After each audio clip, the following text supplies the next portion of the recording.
Welcome to the Power of Owning Your Career podcast, the show for women who are seeking more fulfillment in life and simply not getting it from their current situation. We focus specifically on careers, but hey, we spend a lot of time in our careers, so making changes here will definitely create an impact in your overall happiness. I'm your host, Simone Morris, and my mission is to empower women to succeed. I believe that in order to powerfully own your career, you must decide and claim that you want to sit in the driver's seat. You must know that you deserve better and be willing to not only do the requisite work, but be willing to go out on a limb to ensure your success. Each episode focuses on profiling a leader who is clearly demonstrating ownership of their career. Join me and my guests as we explore career journeys and bring you actionable strategies to use to get into the driver's seat for your career. Because ultimately, your career is your responsibility. Let's get into the show. Hey everybody, it's Simone Morris. Thanks so much for listening to the Power of Owning Your Career podcast. I am super appreciative of you as a loyal listener. This week's episode is going to be another goodie, especially if you have a goal of writing your own book. Stay tuned, grab a pen, grab a pencil, grab a notepad, and get your notes together and make your plans to release your book. My guest is going to give you awesome nuggets on that. Before we jump to that, I just want to share some good news that I have on my end.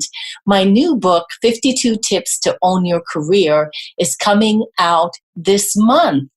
And what I want you to do is I want you to go over to my website, the SimoneMorrisEnterprises.org website, and grab your pre-sale copy of the book, because it is discounted before it is released and at the full price.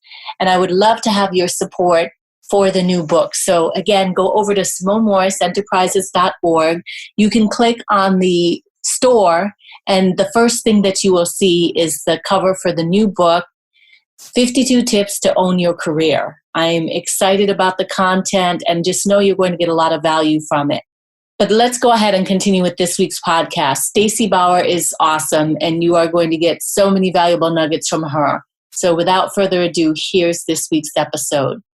I am thrilled to have this week's guest with me, Stacy Bauer, who I met on Facebook and is just crushing it in the children's book space. And so I wanted to know more about Stacy's journey to the driver's seat, and so I invited her to the podcast.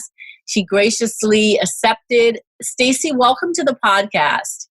Thank you so much. Awesome. So tell our listeners a little bit of background about who you are and what you're currently doing. Sure. I am from Minneapolis, a suburb north of Minneapolis. I attended the University of Minnesota, and I graduated with a teaching license. So I'm a teacher by trade, 16 years in the classroom. Got married. I have two kids, Cammie and Wyatt, who are in 4th and 2nd grade this year. But I've always wanted to write a book. Since I was a kid, I've been writing for fun. But then I went to college, got my teaching license, had kids and all that, so I'd never did it. So then a couple of years ago, I was on leave from teaching with my son when he was in preschool. And I thought, you know what? I've always wanted to do this. I'm just going to go for it, because if I don't, I'm just never going to do it. So that's kind of how I got started. I made a list of all the funny things my kids have done and what lesson I could teach with those ideas, and took one of those ideas and ran with it. That's awesome. Awesome. Many people want to write a book, but they don't actually do it. So what kept you going on this journey? Because you've got a couple books, so you're up to number 3 now, right? Yeah. So my first book, I started writing in, May of 2017. And of course, after I wrote the first draft, I had no idea what to do, because I don't know anyone. I didn't know anyone who was an author. I didn't know anything about it. I thought I had to send it into a traditional publisher. I thought I had to get an agent and all that. So I asked my family, do you know anyone that's published a book? And my sister actually knew somebody from high school, had just started her own publishing company and published a book.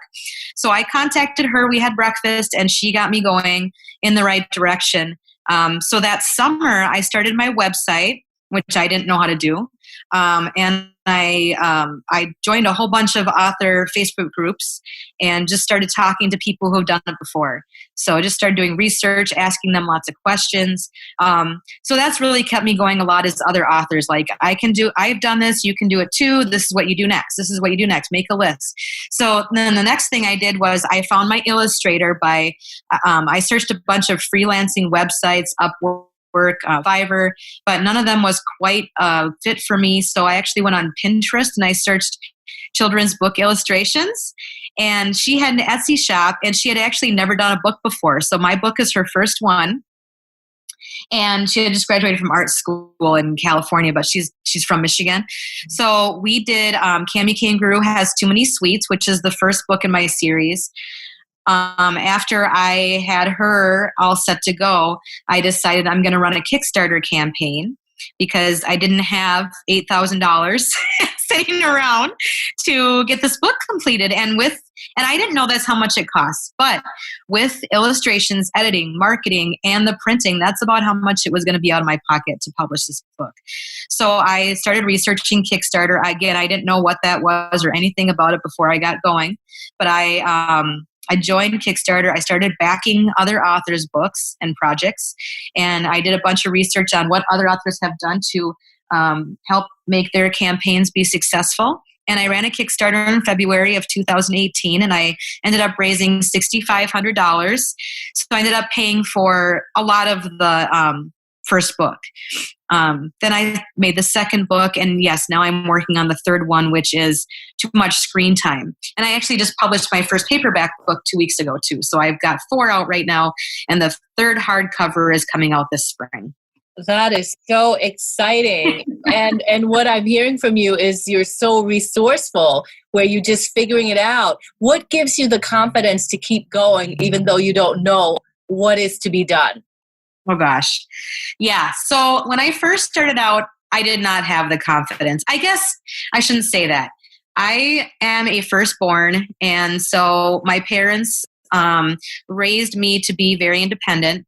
They've pushed me to be my best, and that's good and bad. I'm kind of a perfectionist, and so I can be hard on myself, definitely.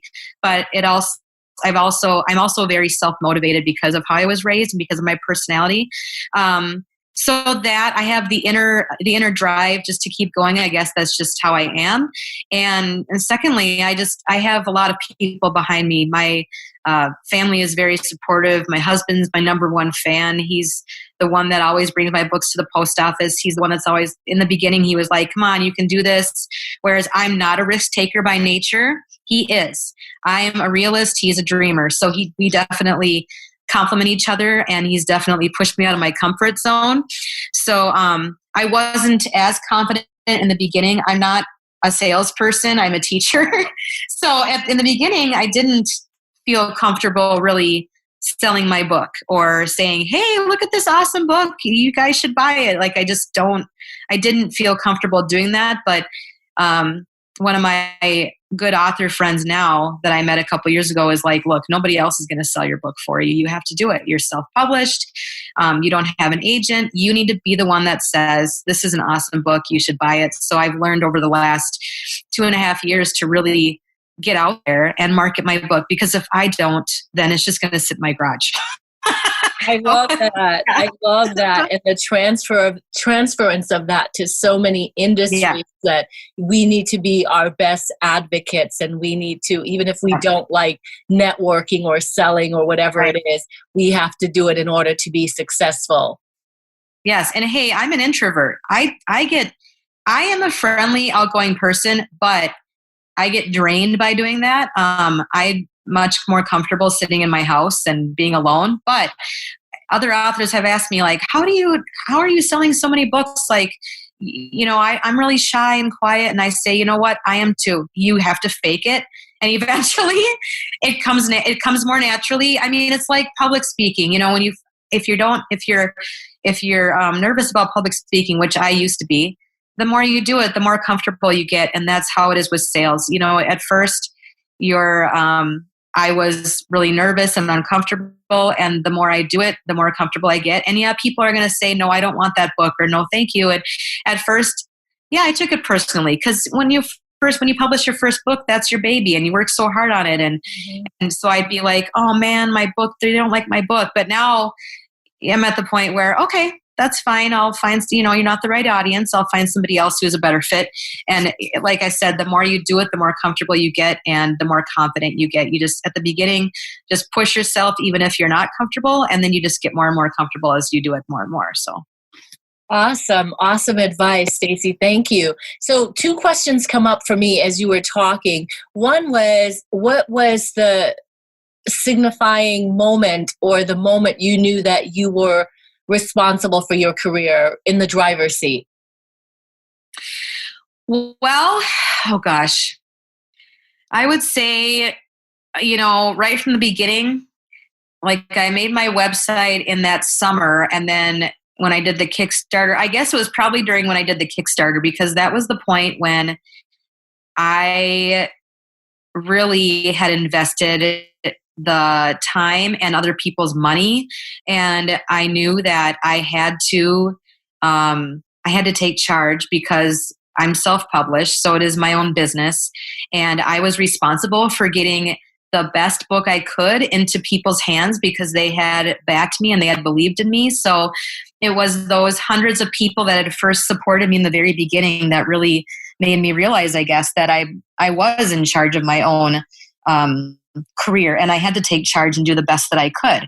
And then once my book was done and it was at the printer and it got out there and I got it on Amazon, that was another thing that made me realize it, because now it's out there. And this is me. Like, this book is me. It represents me. And I want it to be the best that I can. And then as I got to the point where I was publishing more books, and I do school visits now, and I help other authors, that's just another branch in the whole self-publishing business, is helping other people and realizing that, hey, I did this so you can do it too. Kind of like you're doing too with your owning your own business. So. Absolutely. Absolutely. And I want to ask you about providing our listeners any resources around, jumping into a Kickstarter campaign to fund their dreams. Can you say any words of wisdom around that, or resources that helped you in that process? Yes. So somebody that helped me a lot, her name is Lisa Furlan. She is a self-published author, but she is a crowdfunding kind of expert. She has a website where she offers lots of resources on crowdfunding, whether you go Kickstarter or Indiegogo. So she helped me a lot in the beginning with my first Kickstarter. And I actually created a 30-day campaign plan for my Kickstarter, because I didn't just want to go into it and be like, hey, buy my book. Because when you set your goal for Kickstarter, if you don't make your goal, you don't get any of the money at all. So you really have to go into it. I set my goal for $4,000. I should have set it higher because I made my goal in 8 days and I had 22 days left. And once you make your goal, people are kind of like, oh, she made her goal. She doesn't need any more money. Which wasn't true. I needed 8,000, but I was afraid I wouldn't get it. That's the risk. See, the risk taker in me wasn't confident to that point. So I set it for 4,000, and I had to really, really work hard to get any extra money. I ended up with 6,500, but I would have gotten more backers if I would have set the goal higher. I wasn't confident enough in the beginning. But I have written blog posts on my website, which is stacycbauer.com, about everything I did for both of my Kickstarter campaigns. So what does my 30-day campaign plan look like? I reached out to local media, and I got on TV twice with my daughter to talk about my books and my Kickstarter campaigns. I got some newspaper articles written about the campaigns. I involved backers by doing giveaways during the campaigns. Like, if you back me, I'll enter you to win a free signed book, that kind of thing. Share my campaign and you'll get in this contest. And just, all those different things. I had bookmarks made, and I gave those to each of the backers as a thank you for backing my project. So all the little extra things that I did during that campaign are on my website. So people can read that and find out what I did. And then there's a contact me on there. So if anybody has any questions, definitely contact me, because if it wasn't for the authors helping me in the beginning, I wouldn't be where I am. So I'm definitely able to help anybody who has questions. I love that you provide that resource and so much rich examples of your journey. You mentioned risk again. So talk to us about risk and how you're dealing with risk now that you've had some really solid success behind you. Are you taking bigger risk? How are you dealing with that? And what are your new strategies for handling that? Right. So when I think of risk, I think of several different kinds of risk. So there's the risk of emotional risk, which is, are they going to like my book? Are people going to, am I going to be rejected? Kind of that, how you think about yourself. There's that risk. There's the financial risk, of course, which I'm not good at because I'm a pretty frugal person by nature. So there's that risk.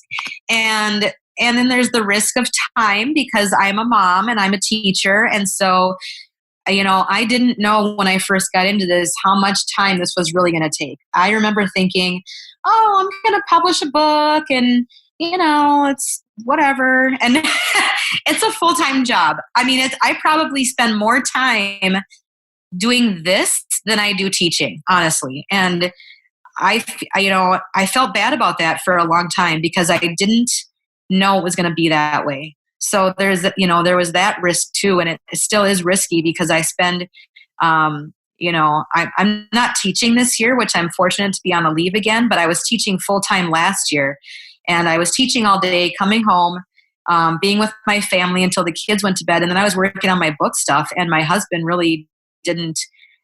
He kind of took a back seat last year, and that wasn't good. So it's hard to manage the time. So there's the risk of losing time. There's the risk of the finances, and then there's the personal risk, like the investing of yourself and your how you think about yourself and how others think of you. So in the beginning, I wasn't good at risking any of it because, like I said, as a firstborn child, I was raised to be perfect and to be really. You know what I mean? To be, my parents would be like, oh, that's the B+ isn't good enough. You need to do better than that. I mean, it's good in some ways because, like I said, it motivated me. I have a lot of drive and determination, and I don't give up. But again, I don't give up. So if I don't think it's good enough, I'm going to keep working at it until I think it is. And if it's not, I beat myself up about it a lot. So I'm working on giving myself grace because nobody's perfect. Mm-hmm. And then there's the financial risk, which in the beginning, so what happened after I got my books is I opened an account on Amazon because I know that Amazon is the largest bookstore in the world. So I knew I needed to get my books on Amazon. And so I opened an account through a program called Amazon Advantage. And unfortunately, that program is not accepting any new authors right now, but I have heard that they're going to be opening up again in January.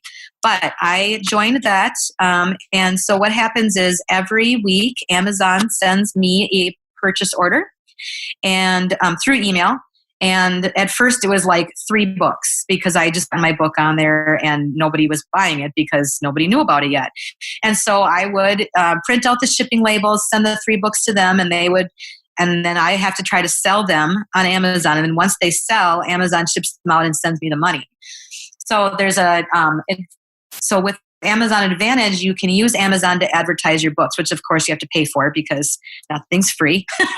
So what you do is, so let's say you're on Amazon and you want to buy a book for your 3-year-old. You might type in the search bar, books for 3-year-olds, and then a whole bunch of books show up. So if I want my book to show up, when you type in that keyword phrase, I have to bid on that. It's not free. So I might bid 50 cents on that books for 3-year-olds. Well, if somebody else bid 80 cents on it, Amazon's going to show their book first. And then they're going to show my book. So depending on how much money I want to spend on those keywords, I get a certain amount of impressions from Amazon. If I bid $1 on picture books, they're going to show my book more often than if I bid, 25 cents or I don't bid at all. But some of the keywords like children's books are really competitive. And so you can end up spending a ton of money. And let's say Amazon shows your book, but people are like, oh, that book doesn't look very good, or you don't have a good description for your book.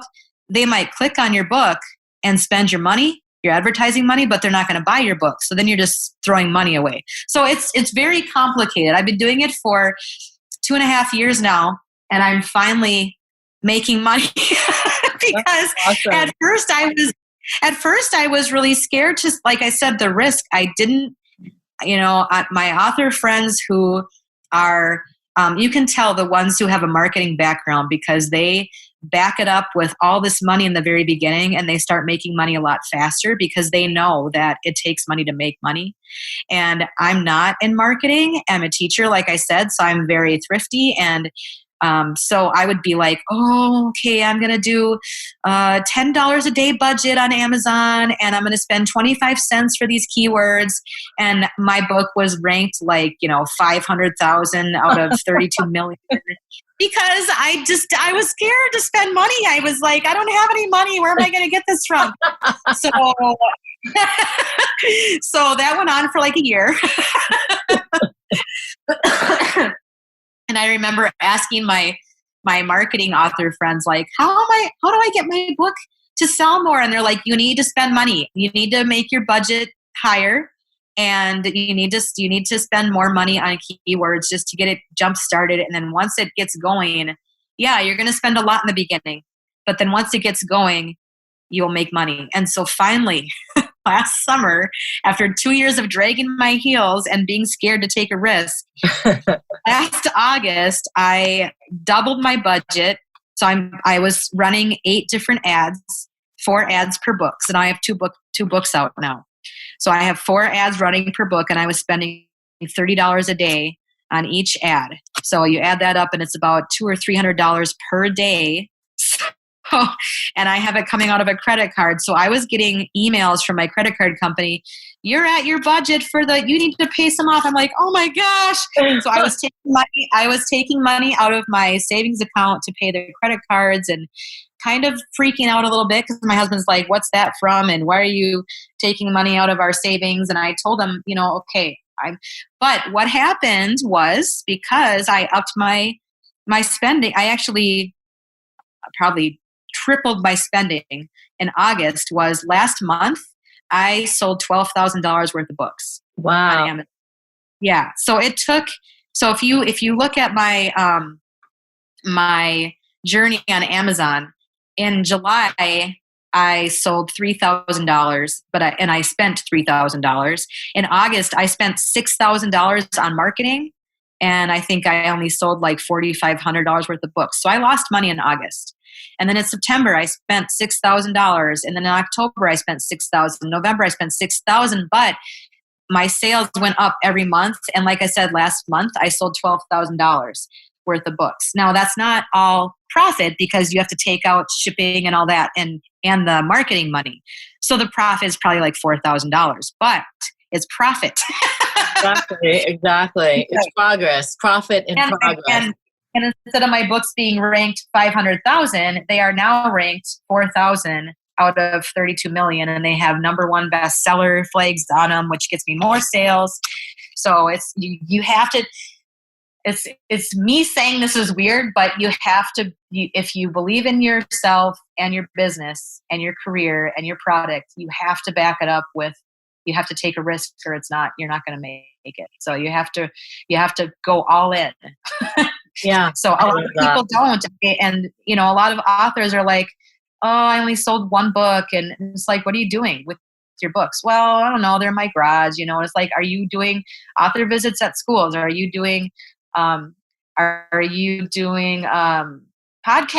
Are you putting money where your mouth is? Are you doing, craft fairs? Like, you got to get out there. You're not just an author, you're a salesperson too. And you're a marketer, and you're a website designer. I mean, there's a lot that goes into it besides just being the writer. So Sure. Yeah, that's so insightful, Stacy. So have publishers been approaching you and wanting to take that control, or? Nope, not yet. Not yet, but they will. You keep doing what you're doing. I have faith in you. So what is the formula for owning your career? In your opinion, what's your formula for owning your career? Well, I would say definitely the number one thing is passion for me. I feel like I know a lot of people whose career owns them. They go to work every day. They just do it for the paycheck and for the benefits because, we need that. We need benefits. We need money to survive. But they're doing it just to survive, basically. They don't really enjoy their job. They just go because they have to. And for me, actually, I have two careers that I feel like, well, I don't know. See, teaching is hard because I love teaching. I'm passionate about kids. So in that area, I feel like I own that part of myself, but teaching does own me a little bit because I can't do whatever I want. I mean, I work for a public school system, so I have to abide by state standards and state testing and my school district policies and my administration. They own me. So can I do whatever I want? No. Do I love it? Yes. So I wouldn't say that I own that part of my career, but the author thing, I definitely do. I feel like I'm in control. I'm running things how I want them to be run. I'm passionate about it. I love it. I look forward to it every day. And I just really enjoy all aspects of it. So I just think that in order for you to own your career, instead of for it to own you, it needs to be something that you look forward to, I guess, that you feel it's your purpose and you feel passionate about. Wonderful. Wonderful. So what resources, online or otherwise, have helped you on your journey in owning your career?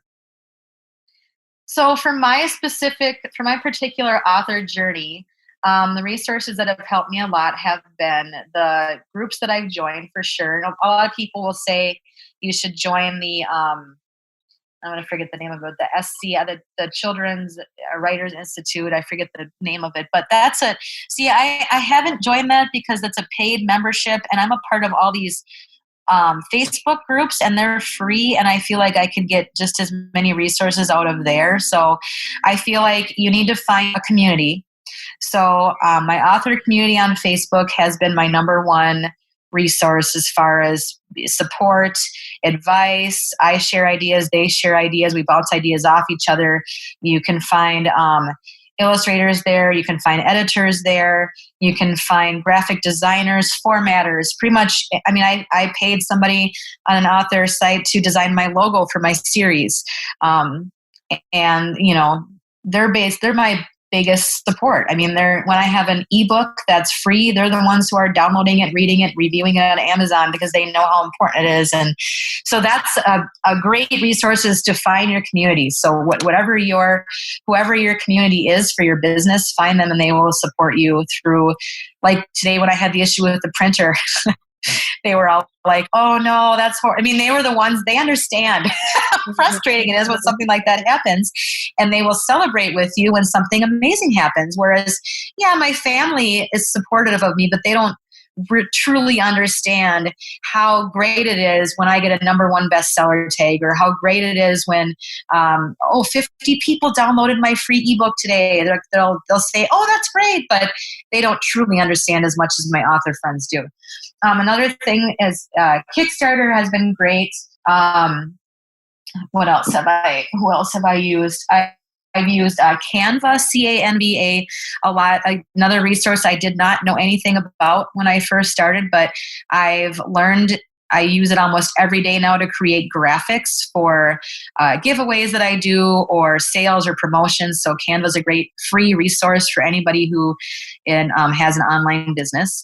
Of course, Instagram, Twitter. I know there's a ton more. I have a list on my website of all the places, all the sites I've used before. There's, if you're a writer, Font Squirrel is good for getting free fonts for your book. You can type in your title and it shows you what it will look like. Oh, that's a great one. Yeah, let me keep thinking about it and I'll let you know if I think of anything else. Okay, no problem. Those are great. I use Canva myself, so it's really easy to use and a great tool. So tell our listeners as we begin to wrap up our interview, which has been great, by the way. I've enjoyed hearing your story and just how it unfolded. How can they get in touch with you and stay connected? So, like I said, I have a website, Stacy C. Bauer, StacyCBauer.com. I'm on Facebook as Stacy C. Bauer. I'm on Instagram as Stacy C. Bauer. I'm on LinkedIn with the same username, and I'm on Pinterest. I have a Pinterest page with activities for each of my books that I've created and crafts for each of my books. I'm on Twitter. Twitter is Stacy C. Bauer was taken, so I have a 1 behind it. So Stacy C. Bauer 1.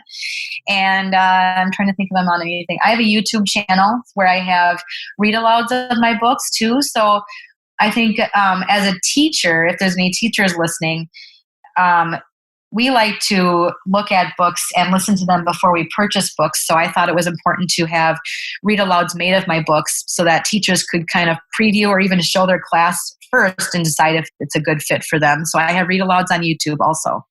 Wonderful. Well, we can find you everywhere. Awesome. So where does your inspiration come from? Does it come from your children or the kids that you're teaching in school? Where does it come from? Well, books? Yep, both. My first book, Cammie Kangaroo Has Too Many Sweets, is about my daughter, Cammie. And when she was 3, she started sneaking treats. And I wasn't watching her as closely because I just had my son. He was a baby, so I was taking care of him. So I would come down from putting him down for a nap, and I wouldn't be able to find Cammie anywhere, and she'd be locked in the playroom with her hands in an ice cream bucket or with the biggest sprinkles all over the place. And so I took pictures at the time because I thought it was kind of funny. Well, then she ended up with cavities, which I thought was horrible because she's 3 and she had cavities, and I felt really bad. So I wrote a book about that as a lesson. You know, you need to listen to your parents and not sneak treats and eat healthy so you don't get cavities. So that's the first one. And then I decided for the second one, I would write about my daughter again having too much stuff. So her room is just so messy that you could hardly walk in there. And it's not toys. It's like rocks and shells and feathers and sticks and boxes. And she's very creative. So she's always making things, which is great. But then she just leaves it all over the place. And she just tells me to close her door, but I know what's behind the door. It just bothers me a lot.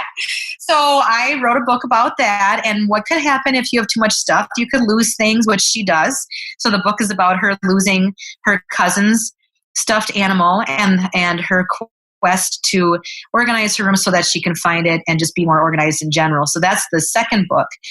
And then I recently published the paperback book, which is called Cammie, Wyatt, and Kindness Too. That one's really close to my heart because as a teacher and a mom, I just think kindness is pretty much the most important thing you can teach kids is how to be kind. And I had last year in my class, we did a lot of random acts of kindness and just practiced really being kind to each other and doing kind things for others. So this book is a coloring book, a journal. It has places to draw pictures. It has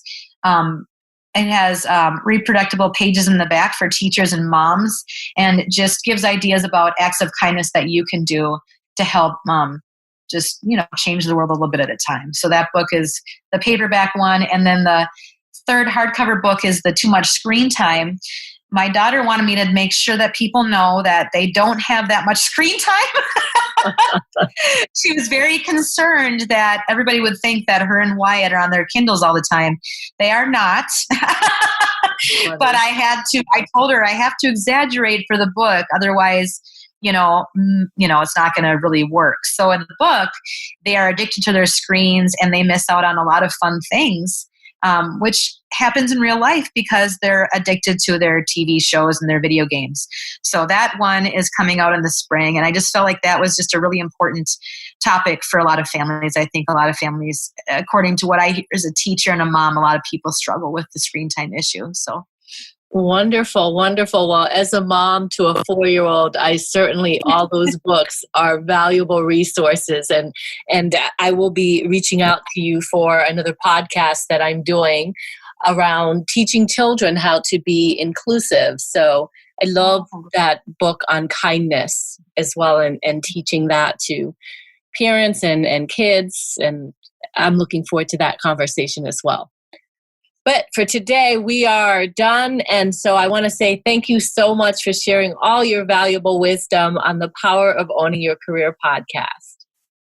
Thank you so much for having me. Did you want to do a giveaway of one of my signed books to anybody who tunes into the podcast, or how do you usually do that? Absolutely. Let's go ahead and do that. We will work out the details, but you heard it here first. Stacy's given a signed book away. So be sure to go to the LinkedIn group where we continue the podcast conversation, and we'll give you details on how to win your signed copy of one of Stacy's books. Thank you, Stacy.